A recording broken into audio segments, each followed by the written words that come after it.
L'hiver de 1793 s'abattait sur l'Alsace comme un linceul. Les forêts étaient blanches, les clochers muets, et le vent portait encore les échos des prières interdites. La Révolution avait chassé les prêtres, mais pas la peur. Dans les villages reculés, là où la neige effaçait les chemins, une femme continuait d'apaiser les âmes. On l'appelait Anne de Bergheim, la guérisseuse. Elle priait sans autel, bénissait sans permission et parlait aux malades comme on parle à des enfants.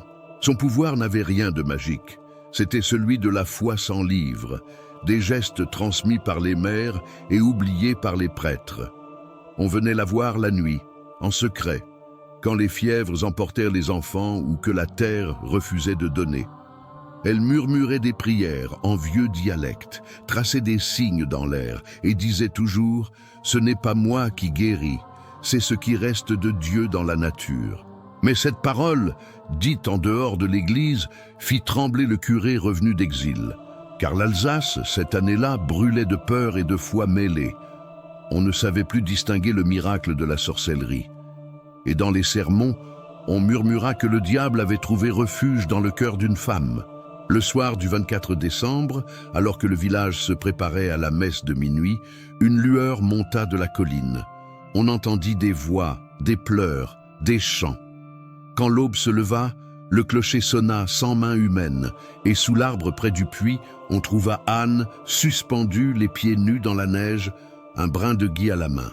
Depuis ce jour, personne n'a jamais su qui avait passé la corde.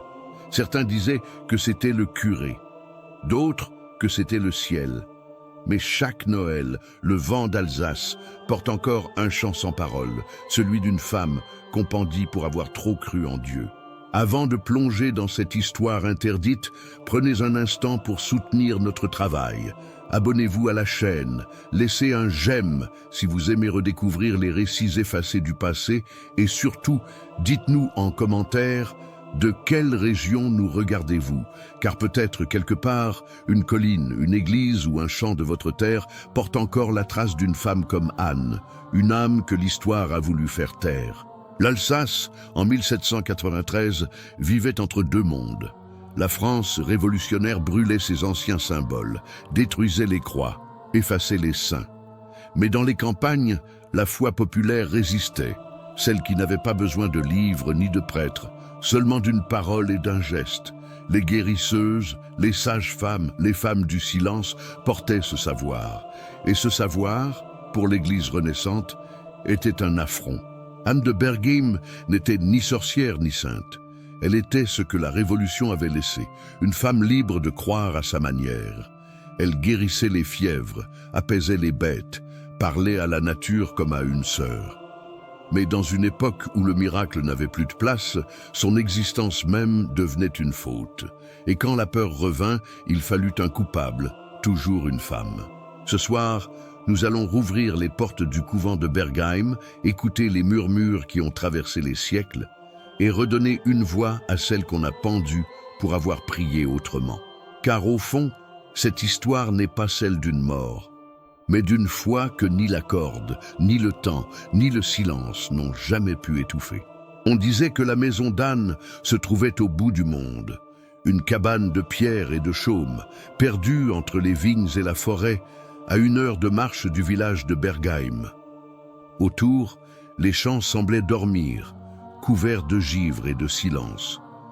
Pourtant, chaque soir, une lueur s'y allumait, une flamme douce, oscillante, comme une veilleuse pour les âmes. C'était là qu'Anne recevait les malades, les enfants, les femmes sans espoir. Elle ne portait ni croix ni anneau, mais ses mains avaient la douceur des bénédictions. On disait qu'elle connaissait les herbes comme d'autres connaissent les psaumes et qu'elle guérissait non pas par miracle, mais par patience.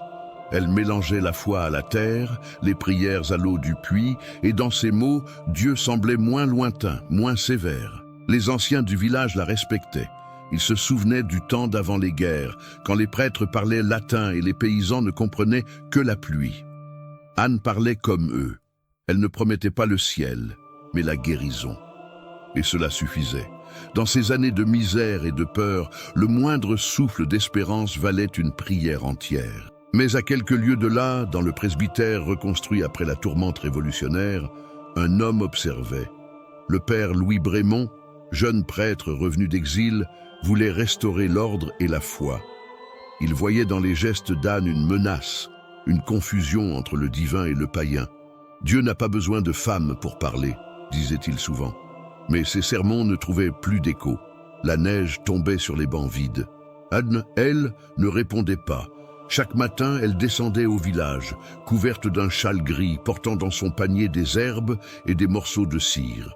Les enfants l'aimaient, les hommes la craignaient un peu, les femmes la saluaient en silence. Il y avait dans sa démarche quelque chose de calme, de certain, comme si elle avançait à côté du monde sans jamais s'y heurter. Un jour de décembre, une femme vint frapper à sa porte. Son fils, disait-elle, brûlait de fièvre depuis 3 nuits. Anne posa sa main sur le front de l'enfant, puis sur son propre cœur, et murmura des mots que personne ne comprit. Elle fit bouillir de l'eau, y jeta du miel et du thym, traça un signe au-dessus du bol. Le lendemain, la fièvre tomba. La mère pleura, remercia Dieu, mais au village on murmura « Ce n'est pas Dieu, c'est elle ». Ces mots, portés par le vent, atteignirent bientôt les oreilles du père Brémond. Il prêcha le dimanche suivant, la voix tremblante, les mains crispées sur la croix. Le démon se cache sous la douceur. Le serpent aussi parle le langage de la charité. Certains fidèles baissèrent la tête, d'autres quittèrent l'église avant la fin. Le prêtre sentit la colère du ciel, mais aussi celle du peuple. Anne, de son côté, continua, non par défi, mais par habitude. Elle disait souvent « Je ne combats pas, je console ». Elle ne savait pas que, dans les yeux du prêtre, ce simple mot « consoler » suffisait à faire d'elle une ennemie. Car consoler, c'est pardonner, et dans ce monde-là, on ne pardonnait pas sans autorité. L'hiver s'épaississait. Le vent descendait des Vosges comme un soupir glacé. Les nuits devenaient plus longues, et dans l'air, quelque chose d'invisible grandissait. Une peur, une tension, un silence de trop. On disait que des bêtes hurlaient près du clocher, que la croix du cimetière avait bougé d'elle-même. Chaque signe devenait un présage. Et sur la colline de Bergheim, la lumière d'Anne ne s'éteignait jamais. Même quand la tempête faisait plier les arbres, même quand les cloches gelaient dans leur tour. On disait qu'elle priait toute la nuit, agenouillée devant une icône sans visage. Et certains juraient avoir vu à travers la fenêtre une ombre se pencher derrière elle, grande, sombre, vêtue d'une robe de moine. Les jours suivants, la neige tomba sans trêve. Le village semblait enseveli sous un manteau de silence. On ne voyait plus que les fumées des toits, les traces des sabots dans la boue gelée, et parfois la silhouette d'Anne montant vers sa colline. On disait qu'elle parlait au vent, qu'elle y déposait les prières que l'Église refusait d'entendre. Les enfants qui la suivaient restaient à distance, fascinés et inquiets à la fois. Le père Brémond, lui, écrivait. Dans un petit carnet de cuir, il notait les noms de ceux qu'il avait visités, les dates, les guérisons supposées. Chaque page était une accusation, chaque mot une preuve qu'il croyait offrir à Dieu. Le soir, à genoux dans la sacristie, il murmurait « Seigneur, montre-moi le chemin pour purifier ton peuple ». Mais le silence lui répondait toujours, lourd, oppressant, presque vivant. Un matin, la fille du forgeron revint de la colline avec un collier de gui autour du cou. Elle disait qu'Anne l'avait béni pour sa santé. Au marché, les femmes s'écartèrent, les hommes la regardèrent avec méfiance. Le curé monta en chaire le dimanche suivant, brandissant le collier devant la foule. Voilà le signe du serpent, voilà comment le diable se glisse sous le visage de la charité. Les gens baissèrent les yeux. Personne n'osa parler. Le vent d'Alsace soufflait froid, et dans ce froid, la peur s'enracinait. La nuit, on fermait les volets plus tôt. Les bruits dans la forêt semblaient plus lourds, les chiens aboyaient contre rien. Le village tout entier se mit à vivre entre deux prières, celle de l'église et celle des maisons. Entre les deux, il n'y avait plus de paix. Anne sentait le changement. Les visages qu'elle croisait dans la rue se détournaient. Les enfants ne riaient plus. Même la vieille Gertrude, sa voisine, ne venait plus chercher d'eau à son puits. « On m'a dit de ne plus venir », murmura-t-elle un matin, honteuse. Anne sourit, posa la main sur son bras et répondit « Ce n'est pas la première fois qu'on a peur d'une femme qui écoute la nature. Mais une nuit, tout bascula. Un jeune garçon du village tomba malade après avoir bu de l'eau bénite conservée dans une bouteille ancienne. On accusa Anne d'y avoir mis quelque chose. Elle ne sut même pas quoi répondre. 2 hommes vinrent frapper à sa porte. Ils la trouvèrent en train de prier, agenouillée, la tête couverte d'un voile. On fouilla sa maison. On ne trouva rien, sinon des herbes, des bougies et un vieux livre sans titre. Le père Brémond prit le livre dans ses mains. Les pages étaient jaunies, écrites à la main, pleines de symboles et de prières étranges. « Voici la preuve », déclara-t-il. Anne le regarda calmement. « Ce sont les mots de ma mère. Elle priait avant vous, père. » Mais il ne répondit pas. Dans ses yeux brillait une lumière dure, une certitude qui ne connaissait plus la compassion. Le lendemain, les cloches sonnèrent à midi, chose rare en hiver. Le prêtre annonça une messe spéciale pour rétablir la pureté du village. Les bancs se remplirent. L'air sentait la cire et la peur. Les femmes serraient leurs enfants. Les hommes croisèrent les bras. Et dans la dernière rangée, seule, Anne s'assit, le regard levé vers le crucifix. Elle ne pria pas, elle écouta. Le sermon dura plus d'1 heure. Chaque mot tombait comme un jugement. « Il est des faux prophètes », disait le prêtre, « des faux anges qui guérissent pour séduire. » Quand il prononça son nom à demi-mot, un frisson parcourut l'église. Le regard d'Anne resta fixe, impassible, mais ses mains tremblaient. Lorsqu'elle sortit, personne ne la suivit. Même le vent semblait s'écarter de son chemin. Cette nuit-là, le clocher sonna 2 fois sans que personne n'y monte. Le chien du forgeron hurla jusqu'à l'aube, et dans le carnet du père Brémond, une nouvelle page fut écrite, Anne de Bergheim, celle qui prie sans permission. À partir de ce moment, il n'était plus question de foi ni de charité. Il n'y avait plus qu'un mot, expier. Les jours précédant Noël furent d'un froid presque irréel. Le ciel restait blanc du matin au soir, et la neige épaisse étouffait jusqu'aux cloches. Le village semblait attendre quelque chose, un signe, une délivrance. Mais dans les regards, il n'y avait plus d'espérance, seulement une fatigue nerveuse, comme si chaque âme guettait la faute de l'autre pour se sentir encore pure. Le père Brémond marchait souvent dans les rues, sa soutane noire traînant dans la neige. Il parlait peu, mais son silence pesait. On le voyait le soir s'arrêter devant la maison d'Anne, la fixer longuement avant de repartir. Parfois, il faisait le signe de croix, d'autres fois, il restait immobile, les lèvres serrées. On disait qu'il priait pour son âme, mais d'autres pensaient qu'il priait pour sa chute. Un matin, des empreintes furent trouvées autour du puits d'Anne. Des traces fines, multiples, qui semblaient tourner en cercle. Les villageois jurèrent avoir entendu des murmures pendant la nuit. Certains dirent que c'étaient des voix d'enfants, d'autres des prières à l'envers. Le père Brémond fit venir 3 hommes et ordonna qu'on bénisse le puits. L'eau, quand on y plongea la croix, se troubla d'un reflet rouge. Ce fut suffisant. Le soir même, les langues se délièrent. On raconta qu'Anne guérissait sans jamais invoquer la Vierge, qu'elle brûlait des herbes au lieu d'encens, qu'elle murmurait des mots dans la langue des anciens. Une vieille femme affirma l'avoir vue marcher dans la neige sans laisser de traces. Chacun ajouta sa peur à la peur des autres, jusqu'à ce qu'elle devienne vérité. Anne resta sur sa colline, silencieuse. Elle ne fuyait pas, ne suppliait personne. À ceux qui venaient la prévenir, elle répondait doucement « Les hommes ont besoin d'un coupable pour parler à Dieu.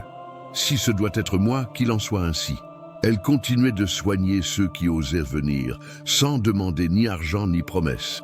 Mais ses visiteurs se firent rares. L'isolement devint son dernier refuge. La veille de Noël, le père Brémond convoqua les anciens. Dans la sacristie, la lampe à huile projetait des ombres tremblantes sur les murs. « Elle doit confesser, dit-il, ou être jugée. » Personne ne répondit. Le plus vieux du groupe, Étienne Kiefer, leva enfin la tête. « Père, elle n'a jamais fait de mal. Elle prie pour nos morts. » Le prêtre frappa du poing sur la table. « Elle prie sans autorité. » C'est pire encore. Cette nuit-là, un vent violent descendit de la montagne. Les portes claquaient, les vitres vibraient. Au village, nul ne dormit. On aurait dit que la tempête portait des voix, des chants, des cris d'animaux et d'hommes mêlés. À minuit, une lumière monta de la colline d'Anne. une flamme blanche, mouvante, comme une étoile qui respirait. Certains dirent avoir entendu un chœur de femme, d'autres un cri. Le matin de Noël, les villageois trouvèrent la porte de la maison d'Anne ouverte. À l'intérieur, tout était en ordre, sauf la table. Dessus, une couronne de gui, 3 bougies allumées et un bol d'eau claire. Le père Brémond entra le premier. Il trembla. Sur le mur, tracé à la suie, une phrase « La foi ne meurt pas, elle change de visage ». Il tomba à genoux, balbutiant un psaume, puis sortit en silence. Personne ne vit Anne ce jour-là. On la chercha dans les bois, près du puits, sur le chemin de l'église. Les traces menaient jusqu'au vieux chêne au sommet de la colline, puis s'arrêtaient. Au soir, quand le soleil se coucha derrière les vignes, on aperçut quelque chose suspendu à la branche la plus basse. Une forme légère, immobile, que le vent faisait tourner lentement. Certains dirent que le père Brémond s'éloigna en silence. D'autres jurèrent qu'il resta là jusqu'à la nuit complète, les mains jointes, les yeux perdus. Les cloches sonnèrent la messe de minuit, mais personne ne monta à l'église.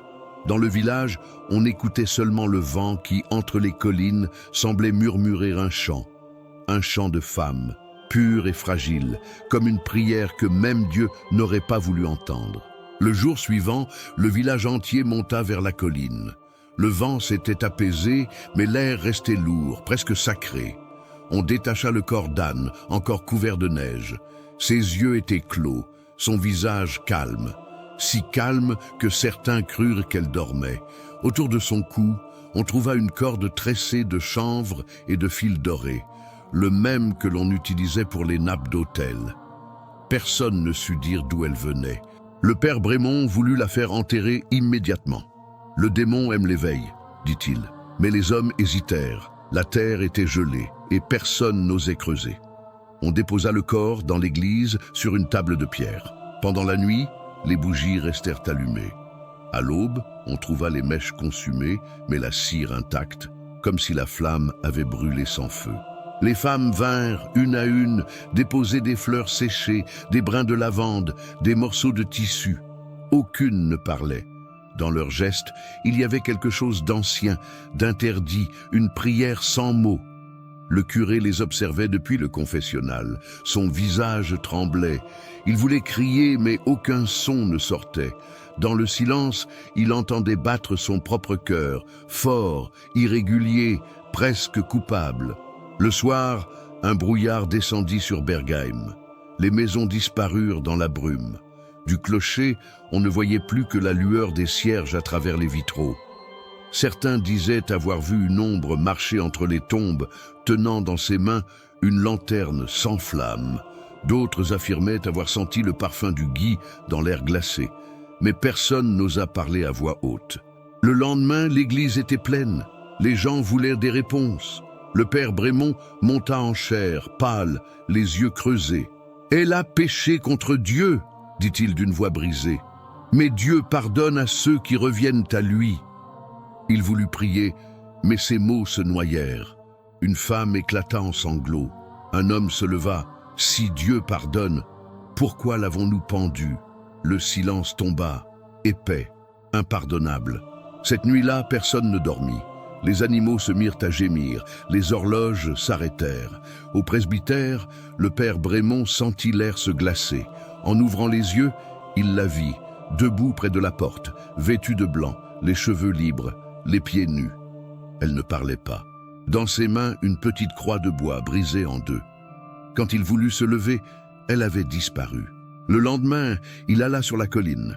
La neige avait recouvert toutes les traces, sauf une empreinte minuscule, celle d'un pied d'enfant, juste à côté du chêne. Il tomba à genoux. Pour la première fois depuis des années, il pleura. « Si j'ai jugé à ta place, Seigneur, que mon âme soit brûlée. » Sa voix se perdit dans le vent.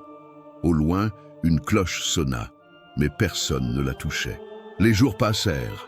Le corps d'Anne fut enterré derrière l'église, sans cérémonie. Le soir, pourtant, une lumière apparaissait toujours à l'endroit de sa tombe, une flamme douce, immobile, que ni la neige ni le vent n'éteignaient. Les enfants du village venaient la regarder de loin. Les anciens disaient « Ce n'est pas un feu, c'est une prière qui reste ». Peu à peu, le père Brémond cessa de prêcher. Il restait dans sa chambre, le regard vide. Les fidèles ne venaient plus à la messe. L'hiver passa, puis un autre, mais dans les collines, chaque 24 décembre, la lumière revenait. On disait qu'on entendait des pas dans la neige, des chuchotements autour du puits, et parfois un rire d'enfant porté par le vent. Un soir, bien des années plus tard, un moine voyageur s'arrêta à Bergheim. Il trouva le village désert, les maisons vides, le clocher fendu. Sur la colline, il découvrit une croix de pierre gravée d'un seul mot, « Foi ». Et au pied du chêne, dans la neige fondue, brillait encore une flamme. Le moine fit le signe de croix, s'agenouilla et murmura « Seigneur, garde ceux que l'Église a oubliés ». Les années qui suivirent furent comme effacées du temps. Le village de Bergheim ne comptait plus ses morts ni ses saisons. Ceux qui restaient disaient que le vent n'avait plus la même voix, que les oiseaux ne chantaient plus au printemps.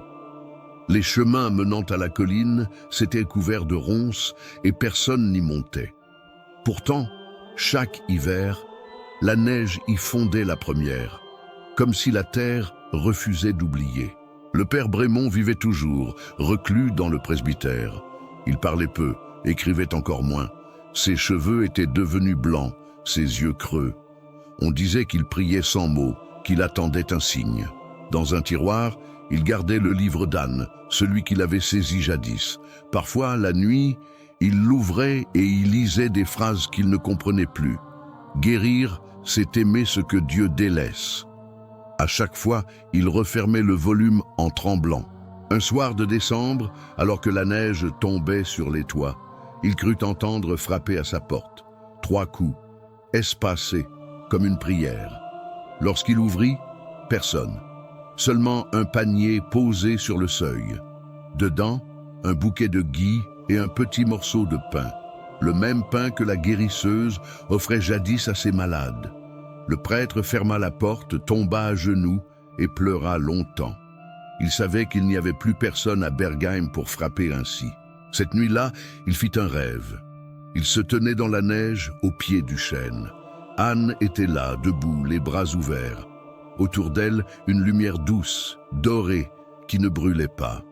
Elle lui dit seulement « Tu as voulu me sauver de l'erreur, mais c'est moi qui t'attendais. » Quand il se réveilla, il sentit une chaleur étrange dans la pièce et une odeur d'herbe et de cire flottait dans l'air. Le matin suivant, il alla à l'église. Le lieu était désert, mais sur l'autel, quelqu'un avait déposé un brin de gui. Le père Brémond comprit. Il alluma toutes les bougies, mit sa soutane et se mit à prêcher, seul devant les bancs vides. « Seigneur, murmura-t-il, j'ai chassé ta foi pour défendre ton nom. Pardonne-moi d'avoir eu plus de zèle que de lumière. » Sa voix résonnait dans la nef comme un écho d'un autre siècle. Au dehors, la neige se remit à tomber. Mais à travers les vitraux, une lueur rouge filtrait, douce, presque vivante. Les rares passants jurèrent avoir vu des silhouettes à genoux, des femmes en prière, des enfants riant dans la lumière. Pourtant, il n'y avait personne. Ce jour-là, le père Brémond célébra la dernière messe de Bergheim. Personne n'y assista, mais la cloche sonna d'elle-même, 3 fois. Le lendemain, on ne le trouva plus. La porte du presbytère était ouverte, le feu brûlait encore dans la cheminée, et sur la table, le livre d'Anne, ouvert à la première page. Dessus, une écriture nouvelle. « Le pardon est un feu qui ne s'éteint pas. » Personne ne sut qui avait tracé ces mots. Le vent entra par la fenêtre, fit tourner les pages, puis tout redevint silence. Les années passèrent encore. Le village se vida peu à peu. On dit que la terre ne donnait plus rien, que les bêtes mouraient sans raison. Mais certains soirs d'hiver, une lumière continuait d'apparaître sur la colline. On l'appelait la veilleuse d'Anne. Les voyageurs qui passaient par là juraient entendre une voix chanter dans le vent un chant de paix, ancien et sans parole. Les prêtres qui vinrent ensuite évitèrent toujours de parler d'elle. Dans les registres paroissiaux, son nom n'apparaissait plus. Pourtant, dans les messes, certains versets semblaient lui répondre « Heureux ceux qui guérissent sans voir, car ils portent la lumière. » Les fidèles les plus vieux baissaient alors la tête en silence, comme pour dire Amen à un secret partagé. Et ainsi, Anne de Bergheim devint plus qu'un souvenir. Elle devint une prière que personne n'écrit, un murmure qui traverse les siècles. Dans le vent de décembre, quand la neige tombe sur les collines d'Alsace, on croit encore voir sa silhouette, vêtue de gris, marchant vers le puits avec un panier à la main. Et chaque Noël, au cœur du froid, la flamme revient. Non pas pour brûler, mais pour rappeler que même pendue, la foi respire encore. 2 générations passèrent et le nom d'Anne ne se prononçait plus qu'à voix basse. Pourtant, chaque hiver, au moment de Noël, le même phénomène revenait. Une lumière apparaissait sur la colline, toujours à la même heure, toujours au même endroit. Les enfants qui la voyaient grandir dans la neige demandaient « C'est une étoile ?» Et les anciens répondaient « Non, c'est ce que Dieu a oublié d'éteindre. » Le village de Bergheim n'existait presque plus. La guerre, la famine, les routes nouvelles avaient emporté les habitants. Les maisons se délitaient sous la mousse. Seul restait le clocher, penché, fendu, où les oiseaux faisaient leur nid. Mais certains voyageurs s'y arrêtaient encore, attirés par le murmure d'une légende. On disait qu'ici, un prêtre avait perdu la foi et qu'une femme l'avait retrouvé à sa place. Un jour, vers 1856, un jeune moine venu de Strasbourg gravit la colline. Il avait entendu parler d'Anne dans un vieux manuscrit de son abbaye. Le texte parlait d'une sainte du silence, pendue pour avoir trop aimé la création. Il voulait voir de ses yeux. Il trouva la croix de pierre, le puits comblé, et au pied du chêne, une petite flamme, si faible qu'on aurait cru qu'elle respirait. Le moine tomba à genoux. Il pria longtemps. Puis il nota dans son journal « Il reste ici plus de foi que dans bien des églises. » Au fil des années, d'autres vinrent. Des femmes en deuil, des soldats, des prêtres fatigués. Tous disaient avoir trouvé sur la colline une paix étrange, comme si le temps s'y arrêtait. Certains déposaient des fleurs, d'autres des lettres, d'autres encore restaient des heures, immobiles, à écouter le vent. Et ce vent, disait-on, avait parfois une voix humaine, celle d'une femme qui murmurait des prières oubliées. En 1892, un incendie ravagea l'église du village voisin. On raconte que ce soir-là, la lumière de la colline brilla plus fort que jamais. Les flammes descendaient sur le clocher, mais aucune ne toucha la croix. Les habitants dirent « C'est Anne qui veille encore ». Et depuis ce jour, chaque 24 décembre, on allume une bougie dans toutes les maisons alentour, non pour prier, mais pour se souvenir. Les autorités ecclésiastiques tentèrent d'effacer la légende. Les registres furent scellés, les témoignages interdits. Mais la mémoire du peuple ne se gouverne pas. Dans les veillées d'hiver, les vieilles racontaient encore « Elle guérissait avec la lumière de Dieu. Et quand on l'a pendue, la lumière n'a pas voulu mourir. » Les enfants écoutaient, fascinés, sans savoir s'il fallait croire ou craindre. Au XXe siècle, la colline devint un lieu de pèlerinage discret. On n'y priait pas pour les saints, mais pour les absents, ceux qu'on avait jugés, oubliés, condamnés. Les hommes y venaient seuls, les femmes en silence. Certains disaient qu'en posant la main sur la pierre du puits, on sentait battre un cœur. D'autres prétendaient que la neige n'y fondait jamais tant qu'on gardait la foi. Une anthropologue, dans les années 1960, tenta d'étudier le phénomène. Elle enregistra les récits, mesura les variations de lumière, interrogea les habitants.